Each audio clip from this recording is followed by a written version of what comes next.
about the Emmensity of the this time with Josh story. Was like the worst story in here, but hey, we gotta get to anyone. Back in 1982, Josh Cotillion was born and he used to be incredibly happy. At least that's what people thought of him, but soon that would change. Josh always wished he could be like his dad, Alex Cotillion. Alex was a police officer and Josh looked up to him so much. Even with a good nature, Josh also was mischievous at an early age, where he would play pranks on the parents around the age of 4 years old. Josh could not be happy with his parents, and he would all that they could wish for, until one day that he would all change. On Josh's 5th birthday, he and the family were driving to the fairgrounds, since now he would be old enough to go on all the rides there.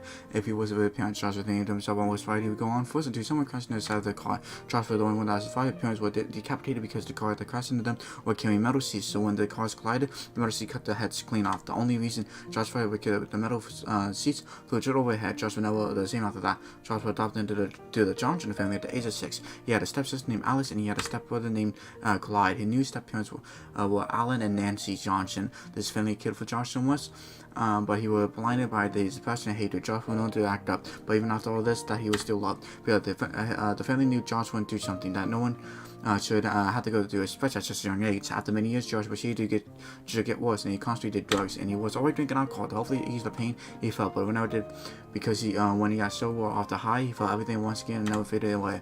Josh, now 18 years old, he was already sent to prison for a few months because he almost got his ex-girlfriend killed, and it resulted in her being put in the hospital because of her right arm broken and her right leg was sprained. They used to be happy together until someone pushed Josh into his girlfriend and sent her off an edge of a small cliff. But luckily, she landed on a ledge.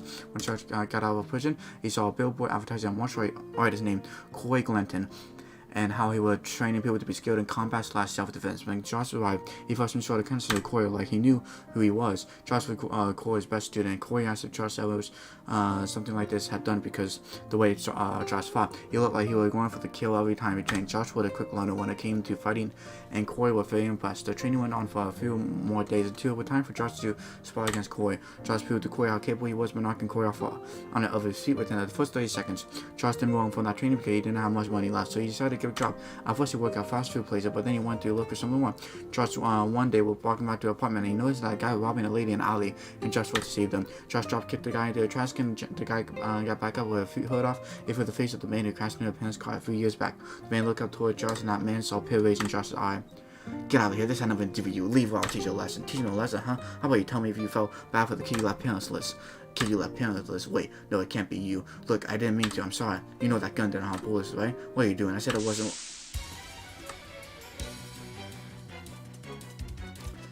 From me, yep. Alrighty, hold on, let's go to small town. We need to, there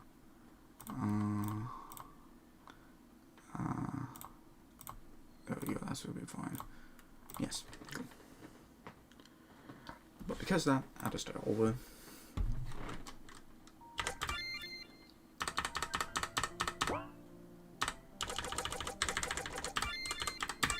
No, the pain. The pain. The pain. Nope, not continuing news. Story mode. Next. Josh Cotillion. Alright, yeah.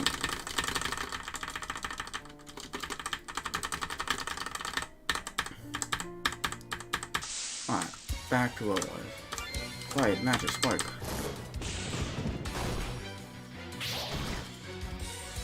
And to attack. There you go. The woman he wanted to see left and Josh heard police sirens, so he quickly called on the wolf dog to get away. Now for chapter 1, I'll see you on chapter 2. We're about to chapter 2 of the Emmensity game of Josh's story. I was given to the police. Josh thought about the man that took his parents away from him. He took another look at a pistol he used, and the man was correct. Not loaded, don't even have a clip in the gun. Then Josh looked at his hand. Josh clenched his fists and very literally came out of his hands. Josh didn't put his hands together, and when he pulled them away, he saw an Uzi floating right in front of him. Josh stood there, wondering how long he possessed the power, and then Josh created a suppressor for it. Josh then evaluated the Uzi to see if it worked, and then he shot an entire clip from the gun, and Josh stood looking at the gun, smiling to himself. Before Josh was going to do anything else, he thought to himself about how he was going to use the power. Then Josh immediately thought about how he could easily take the life of the ex, but then he thought to himself how much good he could do. Then Josh realized he could solve a money problem, but then he thought bigger than that. He realized how he could solve all of his problems. Charleston thought that he could bring his parents back. Josh spent hours trying to bring back his parents. He succeeded, but he realized something terrible. He could bring back his parents, but they are now soulless. They are not the people he grew up with, not the people that raised him. Instead, they were an empty cell that looked like them. Josh, now heartbroken, started a bomb into the bodies of both of his parents, and he blew them up by destroying them from the inside out. But then this did not help Josh, considering he now saw the face of his parents torn apart in front of him. Josh went to a dinner. Now Josh's power were out of control. Josh showed not to use them for a bit until he had calmed down. The waitress asked Josh if he was doing alright. Josh didn't respond, and the waitress touched Josh's shoulder to get it. This time, Josh looked up at the waitress, and the waitress figured out, and Josh was wondering why. And he looked at the reflection, and he saw that the eyes were black out, but the pupils were going bright red. You need to leave now, freak, or I'll kill you right here. Leave now, or I'll blow your brains out.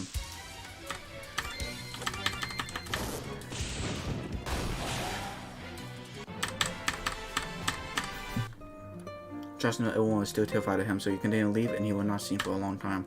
That's for chapter 2. I'll see you on chapter 3 of Josh's story. We're about to chapter 3 of Josh's story of the Plaza Mystery game. The last time Josh was seen was on April 24, 2005, but now there have been slight signs of a man with electricity power in the state of Wisconsin. Josh was now hiding out in an abandoned hotel, make sure that he could not be tracked down with information to the place he lives. Since Josh could control electricity, he was able to turn on the power to the building and make it work flawlessly. A good thing was that this hotel was out in the middle of nowhere, so he had nothing to worry about. But then Josh noticed a car approached the hotel. Josh cut the power for the vehicle reactor close. When Josh looked out the second story window, he noticed that the car was not alone. There were about 20 cars in the convoy. Then they were parked in the parking lots of the hotel, and Josh noticed that they were packing a bunch of heat. All of them had a machine gun and pistol, and some with LMGs or shotguns. Josh could tell you, come out of the building now, or will you forced to turn in for your bounty? I don't know I can trust you. See, here the thing is, Josh, you have no reason to trust us, and we have no reason to trust you, so if you want, you can take the chance to come out of this alive, or you can be obliterated, your choice. Hey, at least you could tell me your name, so I know who I can put 6 feet under. Oh, overconfidence, are we? Fine, I am Mick Warren, and this is my game, The Nightmares. Alright, since you're going to come out, I guess we'll just have to come in. That's for chapter 3, I'll see you on chapter 4. I'm at the chapter 4 of Josh's story of the Plaza Mystery game. Gonna be some fighting here, and it's gonna be done. Alright, look like kill it quickly. Hotel 2F. Nope. Okay, cool. There we go.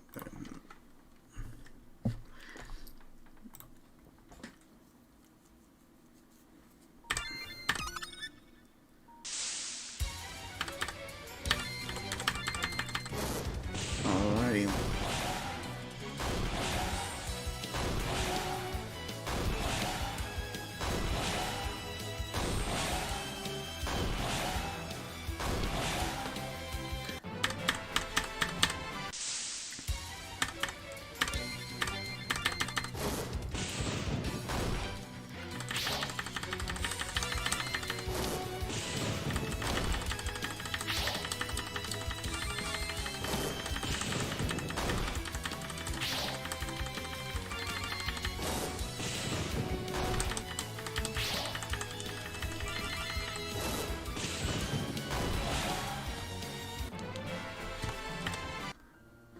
Charleston tied up Mick and put him in the trunk of Mick's muscle car and drove him to the slaughterhouse and threw him in the meat kinda.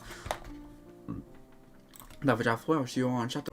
What about the chapter 5 of Josh's story on the Plaza Mystery game? Josh knew that the police found the knife around the hotel easier to hide out, so Josh needed to find a new place to lie low. Josh then heard on a news report that there was going to be a tournament soon on the island. Josh thought it would be something interesting to join this thing, but when Josh realized he wanted to join, he would need to change the look. Now, instead of having long blonde hair, Josh got a cut to half of the original length and a silver beard. Then Josh decided to get some new clothes, and now he wears a black hoodie, blue jeans, and black boots instead of his old outfit where he wore all black leather except for gray boots. When Josh walked out of the clothing store, he noticed that another news was going on where we're asking anyone who had seen Josh turn him in or to kill him if needed for a hefty reward of $50,000.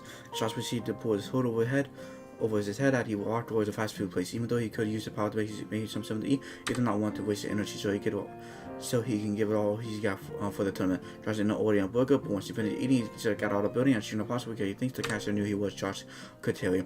Josh then bumped into a lady on the sidewalk, and Josh apologized and started to keep going. The lady asked Josh if he was alright, and Josh told her that he never had felt alright, so it's just no day for him. The lady then asked if Josh had a home, and he responded saying that he did not have one.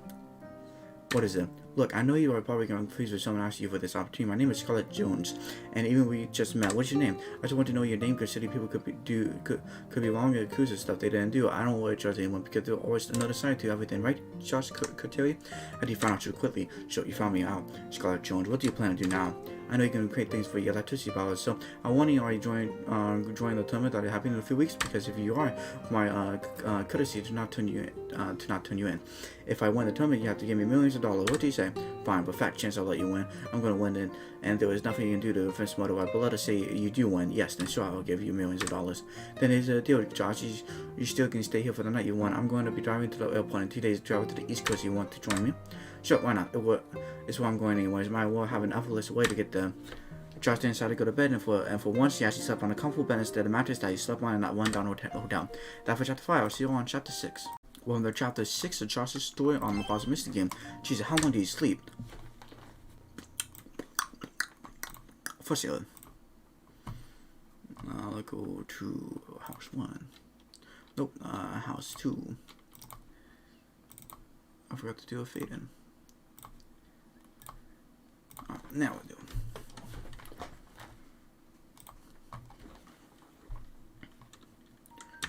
Continue. Jesus, how long do you sleep? What do you mean? I always sleep for 8 hours. I sleep for 8 hours. Yeah, right. You've been asleep for 32 hours. 32 hours. Yeah, I like it going. You don't have anything you need to paint, right? No, I'm good. What kind of car do you have? I think you like it. Head to the car. Hey, the only gameplay you get. I guess you like the same type of car. But what music do you listen to? You'll find out when you get going. Once they hit the highway, Josh noticed Scarlett would turn on the radio. Scarlett then switched to a song called Blood-Filled War, and Scarlett started to drive fiercely, and she started going over the speed limit. Josh was a bit sharp, but then he thought about how she was willing to trust him, and he immediately thought she was a psycho. But again, he thought he is not in the position to judge. Now they were a car hitting speed of 120 miles per hour, and they were flying past cars on the highway. At the point that Josh recognized some cars up ahead, it was the same type of car that the nightmares used. Scarlett cut them off, and then the nightmares started to chase them along the highway. The nightmares were starting to catch up to the car, so Josh quickly told Scarlett what was about to go down. Josh asked what she should do, and Scarlett said there was a case under the floor mat, and when Josh found it, he opened it up and it had an assault rifle in it. So Josh then grabbed it and looked out the window and started shooting at the nightmares. Josh shot the driver on one of the cars, and the car then lost control of him into a gas tanker. Semi-truck and cars just spin out and crashed into a barricade. Gas started to leak from the truck, so Josh shot the gas to ignite it. Unless you're just going to shoot at the chopper, you're going to do whatever the hell you're thinking. What the hell? How are you doing that? What is that going to do to the chopper? Then Josh's eyes started to be consumed by darkness. Then his pupils started to glow bright red. Then Josh got on one knee while on top of Scarlett's car. And then Josh used his speed and the smoke to give him enough speed with the jump to reach the helicopter. Josh barely made it, but Josh grabbed onto the steps of the helicopter.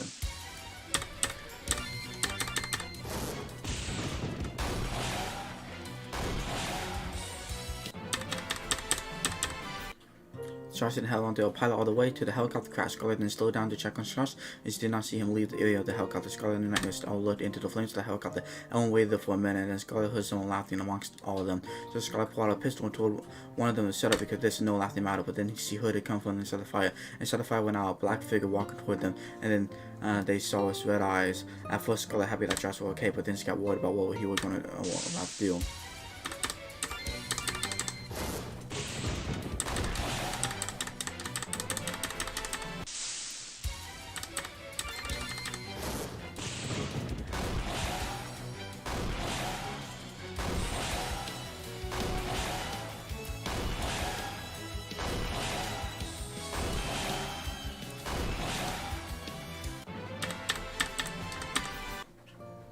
Josh got to Scarlett, and then continued driving to the East Coast. That it for chapter 6, I think? 6? Sorry, chapter 6? Yes, chapter 6. I'll see you on chapter 7. Bye. Welcome to chapter 7 of Josh's story in the Emmensity game. Hey Josh, can I ask something? Yeah. How do you get your powers? I know it might be a sense of talk, but I'm curious. One, I'll tell you. It was a year ago. I went to a different city. I don't know where it was. My family's still a bit fuzzy, but what I do know, I was looking for someone to end up in a big building. It was like a business building. Most likely with my own owned by a huge organization. After a few minutes of looking around, I ended up in the basement. I have no idea how I got there, but I found my way into the ventilation system. I saw a young boy arguing with a man, most likely his own, and I could barely understand what they were talking about, but it seemed like the boy was angry and upset toward the main man. That I heard someone in the lab code.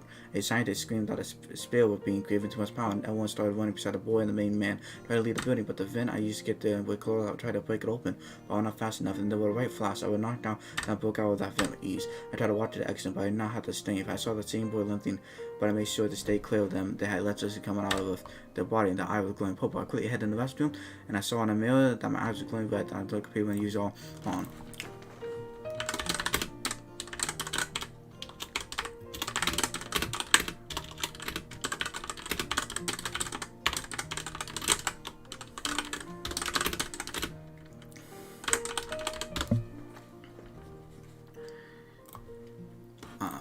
The strength I could do to escape the building. The night when I saw that boy fall off the roof of the building, I did my best to get away from anyone that might notice my fragile state and how I had glowing eyes. People tried to help me, but I told them that I was fine. When people examined the body, they noticed the body didn't seem human anymore. I quickly escaped before they could try to get a good look at me.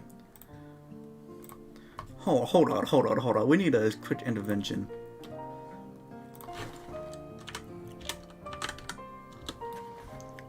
If I pay headings. Jaws, chapter 5, or chapter 7.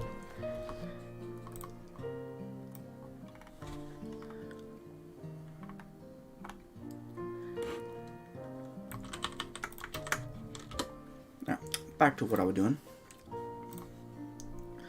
Wait, so you participated in an explosion? I heard about that a year ago, but I did not even know it went down like that. Jeez, did you ever find out who that boy was? No, I never did. They're probably dead by now, and even if they're alive, they're probably going to die soon. I hope that they're okay, dude, because people are going to freak out about him and probably evaluate on him and make an experiment. What am I to be a test dummy to make sure people like us don't stress out again? I'm not too worried about killing myself though. I can easily kill anyone in my way. Scarlet, what would be the point of me giving you a few $100, $1 million if you're already $100 billion prize?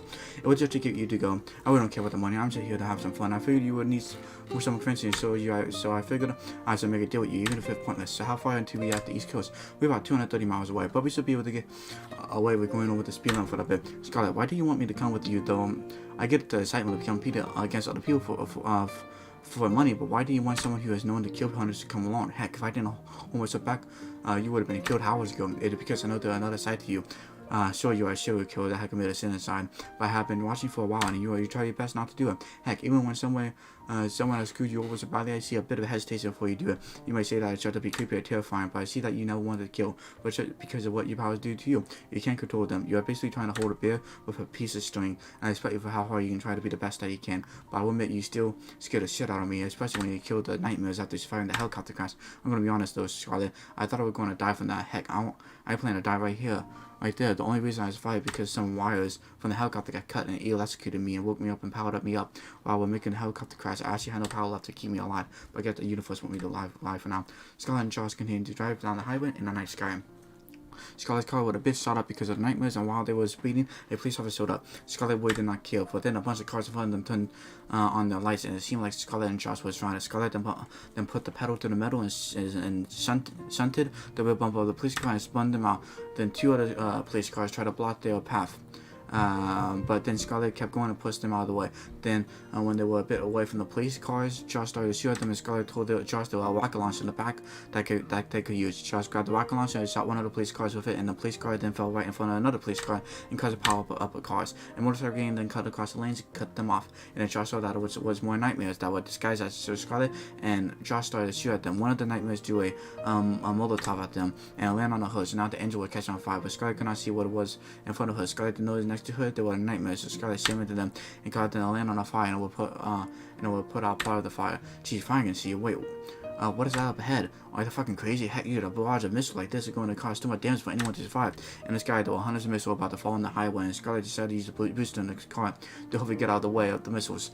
Scarlet looked at the speedometer, and it said they were going 243 miles per hour, and she noticed that the car was shaking ferociously, like it was about to explode any second. But Scarlet continued to drive as fast as she could. Josh then shot a few bolts of electricity to destroy some of the missiles to hopefully save them. Scarlet and Josh barely made it through the barrage in one piece, but it was for sure destroy anything behind them, especially the pursuers. That is for chapter 7. I'll see you on chapter 8. Bye. We're about to chapter 8 of the Josh story and Emmensity. After dealing with the nightmares and the police, Josh and Scarlett wanted to lay low into the tournament. They were now in New York City, so they had time to spare, considering they had a few weeks until the tournament was going to happen. Even though they were supposed to lay low, Josh was still going on killing sprees if he felt like he needed to blow off some steam, or if he saw trouble. Scarlett always hated New York City, but she never said why. Josh even tried asking her quite a few times, but she would never respond, so Josh just shrugged it off and did what he felt like he needed to do. Josh now was starting to get a hold of. Hold on. I ain't sure. It's still, this don't seem like it. His powers, and now he found out a way to become stronger. He could tap into the power generator and take some of the electricity from it and boost the power by the shut in the mouth. And every time he did it, he felt energized quicker than he was previously now. Though Josh's electricity was very consistent instead of there being a small bit of it. No, it was all red. Josh also noticed on one of his killing sprees that his black smoke can be used to trap people with the ice drawn and use it to suffocate them inside of it for too long. There have been times when he would kill an entire game by just letting the black smoke do the work. But Scarlett didn't want Josh to take the easy way to do it, so he decided to make Josh fight for her. Josh finally got to see Scarlet power and was very surprised. Scarlet here started to turn ocean blue, and so did her eyes. You know what? I like it the first attack.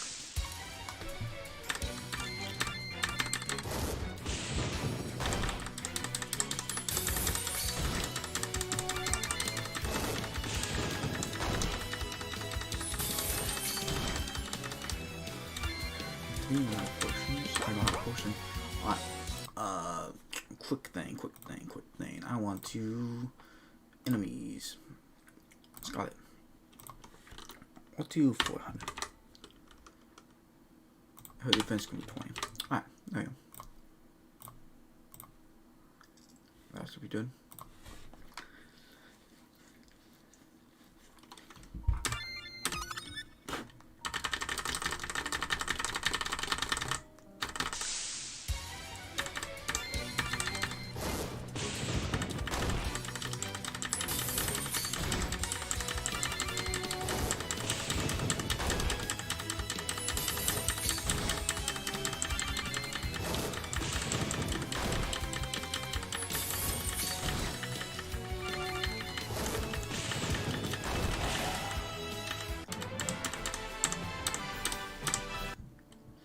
Joe now convinced that she was trying to kill him. That is chapter 8. I'll see you on chapter 9 of Josh's story. We're about to chapter 9 of Josh's story.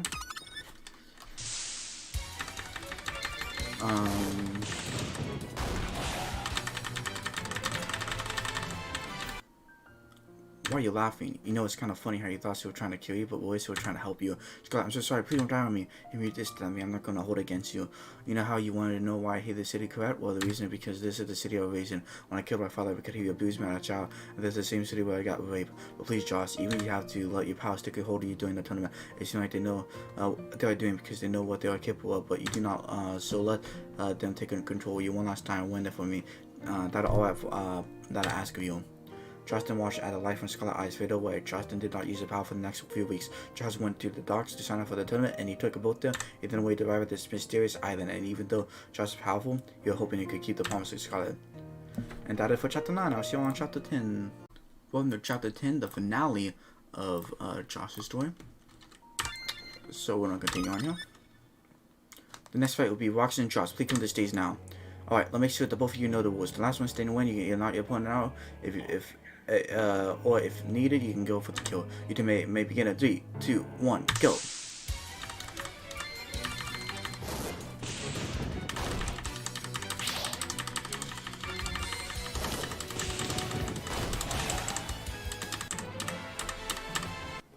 I need to think of a strategy. No, not a bit either. Josh was not dead. Roxy was laughing at some of the audience started cheering while other grasping Taylor and Josh about to run to Chris from the lightning attack. Roxy and smoke at all the audience as Roxy put blood on everyone on stage and melted them alive. The stage went to a dead corpse so Roxy continued laughing and Paul laughed to collecting the Roxas. And that is for this story. I'll see you all next on Aku's story, which is my next story.